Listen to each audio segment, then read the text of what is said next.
that's just like...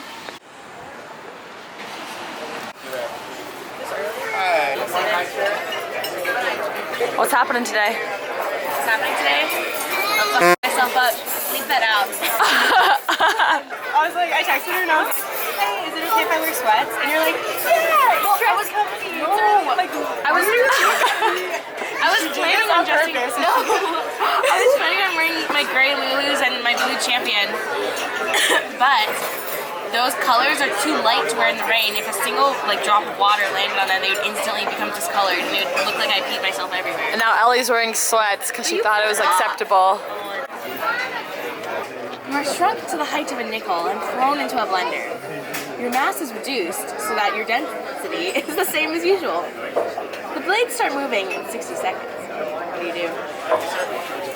Well, followers, this is where you go in the comment section and you theorize some answers. I personally would stand on a single blade and hurl myself against a wall. Hopefully from the movement of the blender and the prevention of getting motion sick, I would be able to grasp onto the wall. Like I would use my hands to like try to like suction cup out, right? Like kind of like climb the wall, like a fly. It's like the first thing on your mind. It's like an interview. First thing on my mind would be, so you're at the bottom beneath the blade, right? The first thing you have to do is figure out how to get on top of the blade so you can get to the highest point. But even if you're on top of the blade, you're still like a fifth of the way until you get out of the blender. So first, I would probably hold on to the blade like this and then just shimmy up there. And then once the blade's really sharp, right? So are you worried about like cutting yourself? Yeah, the blade's really sharp. Okay. this is so intricate. So you gotta get up over the blade. Okay, then once you're on top of the blade, okay, it starts at 60 seconds. The question is, could I even get up the blade in 60 seconds? That's the question.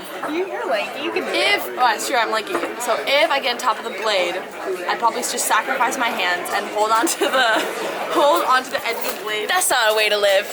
Yeah, sacrifice my hands, hold onto the blade. At 60 seconds, it starts whirling around, right? So I hold on as long as I can and try to get my legs up, and then it would fling me out. Honestly, Katherine, you're so tall, you could probably just crawl out of the blender. But it's slick, it's glass. You can't actually, there's something to hold on to. Although sometimes on the blenders when they have the markings, sometimes they have little notches.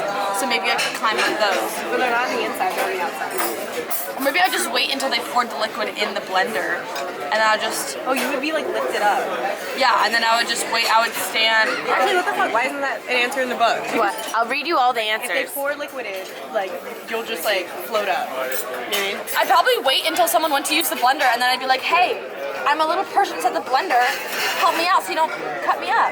Why isn't that an answer? Because what kind of sick person shrinks you to the size of a nickel and throws you in a blender in the first place? Some people are sick.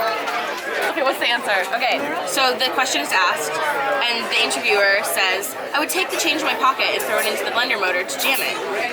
And then the interviewer says, the inside of the blender is sealed. If you could throw pocket change into the mechanism, then your smoothie would leak into it. Then he says, right, I would take off my belt and shirt, then I'd tie the shirt into strips and make a rope, and maybe a belt, and use my belt. Then I'd tie my shoes to the end of the rope and use it like a lasso. That's a good idea. But not lassos that have weights at the end of them. Then the interviewer says, the weights are just your shoes. How would they support your body's weight? You weigh more than your shoes do. Jim didn't know. That wasn't the end of it. Blah, blah, blah, blah, That's blah. so It was true. nice meeting you, and you didn't get the job. Those who are paying attention in rocket science class will recall the formula for the energy of a projectile, E equals mgh. And the same principle applies to shrunken humans jumping. As long as the muscle energy and mass shrink in proportion, jump height should stay the same. So what they're saying is, you should jump out of the blender, because as a fully grown human being, you can jump about a foot, if not 2 feet off the ground. And so it's saying that because your muscle energy and mass shrink in proportion with you, along with your phone and stuff like that, you should still be able to jump 2 feet out of the blender. What? And out. I don't believe that. Think about like a flea, right? So like fleas, or like there's obviously animals that can't jump, like snails. Like think of like animals that are known for jumping, like a flea or like a rabbit. They can all jump like the same height as a human. It just looks different because they're so tiny. The two most popular serious answers seem to be lie down below the blades and then 2 stand to the side of the blades. There ought to be at least... Well, how are you gonna get out if you just do that? Another common reply is climb atop the blades. What I said, position your center of gravity over the axis. Hold tight. The net centrifugal force from being near zero, allowing you to hold on. Like many of Google's interview questions, this leaves a lot unsaid. Who or what has thrown you into the blender? For what reason? If a hostile being is bent on making a human smoothie, your long-term chance of survival will be small, no matter what you do. So even if you jump down to the blender, they can just put you back in. Yeah. A dumb answer is to use your phone to call or text for help. If you don't have a cell phone tower that has also shrunk with you, that you have access to, then that's not an option. Still another popular answer is to rip or unravel your clothes to make a rope and use it to climb out of the jar, or use your clothes and personal effects to jam the blades or motor somehow. And we've seen both of them have problems. What a beautiful wedding! Oh yes, but what a shame! What a shame that bridegroom's bride is a whore!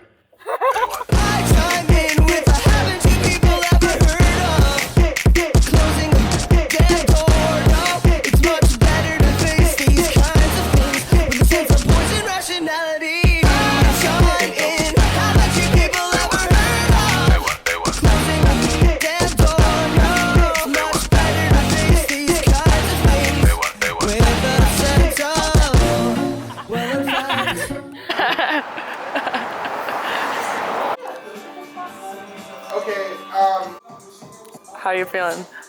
I'm excited, but I'm nervous. It's like a stick, sort of. It has like two. You're getting a bar? Yeah. A rook bar. I'm kind of scared, honestly, because I accidentally watched an Instagram video and it spooked me. It spooked, yeah. It spooked me. Remember when I like literally broke my ankles? I didn't go to the hospital. What? Pain tolerance is pretty high.